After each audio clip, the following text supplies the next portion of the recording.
جانب عراق چلنا شروع ہوئے تو زینب ساتھ چلی، لیکن زینب کو اپنی ذات پہ اختیار تھا، اپنے بچوں پہ اختیار نہیں تھا، بچوں پہ اختیار نہیں تھا۔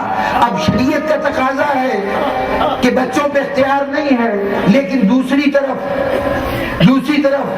ماں یہ چاہتی ہے کہ جب نصرت کے لیے میں جا رہی ہوں تو میرے گود کے پالے نہ جائیں، تو میں قیامت کے دن گویا سمجھا جائے گا کہ میری تربیت صحیح نہیں تھی۔ لیکن حکم شریعت کا لحاظ بھی ہے، نہ مکے میں کہہ سکی نہ مدینے میں کہہ سکی، بس حسرت سے شوہر کی طرف دیکھتی تھی کہ شاید کسی وقت اجازت دے دے، شاید بچوں کے ساتھ جانے کی اجازت دے دے۔ چلتے چلتے حسین مدینے سے مکے آ گئے، مکے سے روانہ ہو گئے، کئی منزلیں طے ہو گئی۔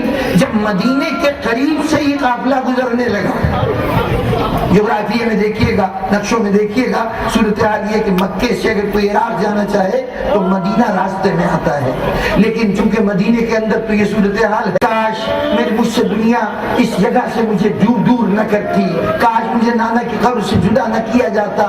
حسین تو بار بار پلٹ کے دیکھ رہے ہیں، اس لیے کہ شوق زیارت قبر رسول ہے جو حسین کو بار بار مدینے کی طرف دیکھنے میں مجبور کر رہی ہے، لیکن اس قافلے میں ایک زینب ہے، وہ بھی پلٹ کے مدینے کی طرف دیکھ رہی ہے، اس لیے نہیں کہ شوق زیارت بے تاب کر رہی ہے، اس لیے کہ شاید میرے فضل، شاید میرے اولو محمد وہ کہیں وہ آ جائیں، شاید میرا شوہر میرے بچوں کو لے آئے۔ بس ایک مرحلے پر حسین کے کانوں میں ایک آواز آئی، بھائی ذرا ٹھہر جاؤ، بھائی ذرا ٹھہر جاؤ۔ حسین نے چونک کے دیکھا، زینب کے دل کی دھڑکن بڑھ گئی، آواز کو پہچان کی بھی سمجھ گئے میرا شوہر آ رہا ہے۔ دیکھا تو کیا دیکھا کہ دونوں بچوں کے کاندھے پہ ہاتھ رکھے ہوئے، آہستہ آہستہ قدم اٹھاتے ہوئے، بیمار تھے عبداللہ ابن جعفر، آہستہ آہستہ قدم اٹھاتے ہوئے بچوں کا سہارا لیتے ہوئے آ رہے ہیں۔ بھائی حسین ٹھہر جاؤ، بھائی حسین ٹھہر جاؤ۔ حسین نے قافلے کو روکا، ایک مرتبہ بہنوئی کا آگے بڑھ کے استقبال کیا، آئیے آپ کیوں تشریف لائے ہیں؟ کچھ دن پہلے مکے میں ملاقات ہو چکی ہے عبداللہ ابن جعفر سے، تو کہا امام نے کہ آپ سے تو ابھی مکے میں ملاقات ہو چکی تھی، آپ نے کیوں زحمت فرمائی؟ کہا بھیا کیا کروں، مجھے تمہارے نانا کا یہ قول یاد آ رہا ہے کہ حسین جب اس حالت میں جائے گا تو پلٹ کے نہیں آئے گا، میرا دل چاہتا ہے جی بھر کے تمہیں دیکھ لوں۔ حسین کی باہوں گردن میں باہیں ڈالی، دونوں بھائی مل کے روتے رہے، کچھ دیر تک حالات کے اوپر آنسو بہاتے رہے۔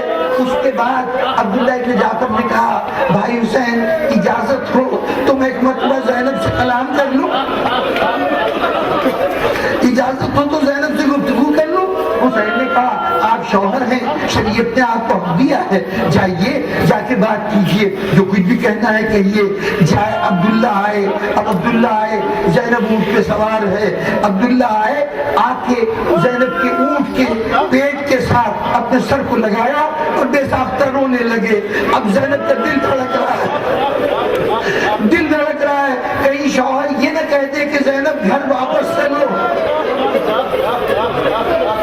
اس خوف نے کہ کہیں شوہر یہ بات نہ کہہ دے۔ ایک مرتبہ زینب مخاطب ہوئی کہ ابن اے میرے چچا کے بیٹے آپ تشریف لائے ہیں، میں ایک گزارش آپ سے کرنا چاہتی ہوں، اگر آپ نے حکم دے دیا نا کہ زینب گھر واپس چلو تو زینب رک نہیں سکتی، یقیناً آپ کے حکم کی تعمیل کرے گی، لیکن گھر میں زینب نہیں جائے گی، زینب کی لاش واپس جائے گی۔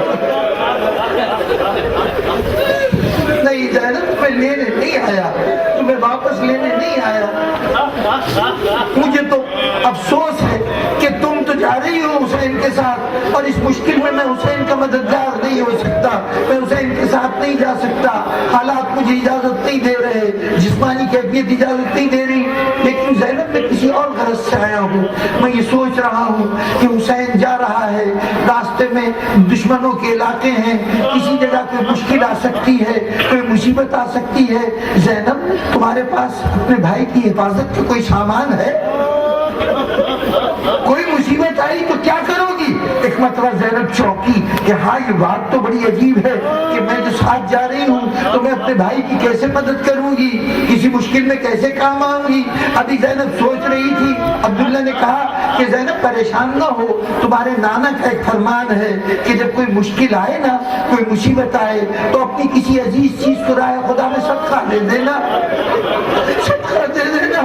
زینب نے سنا، بے ساختہ اپنے ساز و سامان پہ نظر ڈالی کہ کون سی قیمتی چیز ہے جو رائے خدا میں صدقہ دے دوں۔ تو عبداللہ نے کہا زینب ادھر ادھر نہ دیکھو، تمہارے لیے صدقے کا انتظام کر کے آیا ہوں۔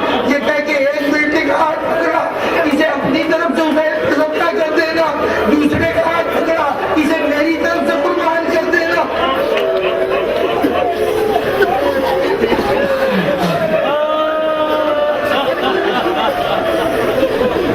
سامعین محترم، چند جملوں کی زحمت ہے، زیادہ تفصیل میں نہیں جا سکوں گا۔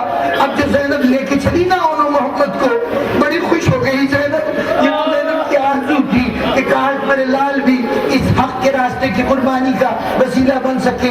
اب جو شوہر نے دیا تو بچوں کو لے کے چلی خوشی خوشی، لیکن اب چونکہ شوہر نے کہا یہ میری طرف سے صدقہ ہے، وہ تمہاری طرف سے صدقہ ہے، تو پورے راستے وہاں سے لے کے کربلا تک زینب نے جب کبھی ان بچوں کو بلایا ہے تو نام لے کے نہیں بلایا کہ حسین کے صدقوں میری بات سن۔ اور پھر جب روز عاشور آیا ہے نا، روز عاشور آیا ہے، ایک مرتبہ جب حسین کے انصار مارے گئے اور ایک ایک کر کے عزیز شہید ہونے لگے، اولاد عقیل ابن ابی طالب کے افراد ایک ایک جاتے تھے، میدان میں مارے جاتے تھے۔ حضرت مسلم کے دو بیٹے جو وہ بھی میدان میں جا کے شہید ہو گئے، حضرت عقیل کے بیٹے عبد الرحمن ابن عقیل شہید ہوئے، حضرت عقیل کے ایک اور بیٹے ابی سعید وہ بھی میدان میں شہید ہوئے، اولاد عقیل کے 4-5 افراد مارے گئے۔ تو اب اولاد جعفر طیار رہ گئی ہے یا اولاد علی ابن ابی طالب رہ گئی ہے؟ جب یہ کیفیت ہوئی نا تو ایک مرتبہ زینب نے کہا ذرا میرے بچوں کو تو بلاؤ، بچوں کو بلاؤ۔ دونوں بچے بلائے گئے، کہا ذرا حسین کو بلاؤ۔ حسین آئے، خیمے میں آئے، حسین سے کہا بھیا ذرا بیٹھ جاؤ، ذرا بیٹھ جاؤ۔ حسین بیٹھ گئے، زینب نے دونوں بچوں کا ہاتھ پکڑا، اب بھائی کے گر چکر کاٹنا شروع کیے۔ ایسا لگا زینب خانہ کعبہ کا طواف کر رہی ہے، چکر کاٹ رہی تھی۔ بھائی نے مجھے بہن کیا کر رہی ہو؟ کہا یہ رائے خدا کے صدقے ہیں نا، تمہارے اوپر سے قربان کر رہی ہوں۔ بس سامعین گرامی، حسین سے اجازت ملی اور محمد میدان میں گئے۔ کچھ دیر کے بعد حسین نے اشارہ کیا، علی اکبر اور عباس دونوں میدان کی طرف گئے، دونوں ایک ایک لاش کو اٹھا کے لے کے آئے۔ ایک مرتبہ علی اکبر نے عباس نے آ کے در خیمہ پہ آواز دی، شہزادی آپ کے دونوں شیروں کی سواری آئی ہے۔ دونوں شیر میدان جنگ سے آئے ہیں۔ زینب نے سنا انہوں محمد مارے گئے، آئے ہیں، سر سجدہ شکر میں رکھا اور اس کے بعد ایک دم سے کھڑی ہو گئی، بھیا ان کو اندر نہ لانا، جنہیں ہم راہ خدا میں دے دیتے ہیں واپس نہیں قبول کرتے۔ لاشیں گنج شہیدہ میں رکھ دی گئی۔ بس سامعین محترم، بات کو ختم کروں، زینب نے ان بچوں کا ماتم نہیں کیا۔ 11 محرم کو جب زینب جا رہی تھی نا کربلا سے تو حسین کی لاش پہ روئی، علی اکبر کی لاش پہ روئی، عباس کے لاش پر دریا کے کنارے گئی، لیکن ان بچوں کی لاشوں کی طرف توجہ نہیں دی۔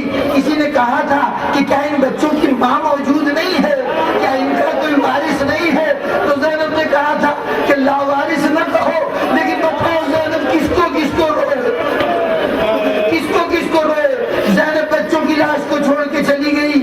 کچھ دنوں کے بعد زینب دوبارہ آئی، کربلا میں آئی۔ اب تو ان بچوں کی لاش قبر کہیں کوئی الگ نہیں ہے، گنج شہیدہ میں اور شہیدوں کے ساتھ ہے۔ زینب نے یہاں بھی بچوں کا ماتم نہیں کیا۔ زینب مدینے پہنچی، مدینے نانا کے رسول پہ گئی، ماں کی قبر پہ گئی، ان بچوں پہ آنسو نہیں بہایا۔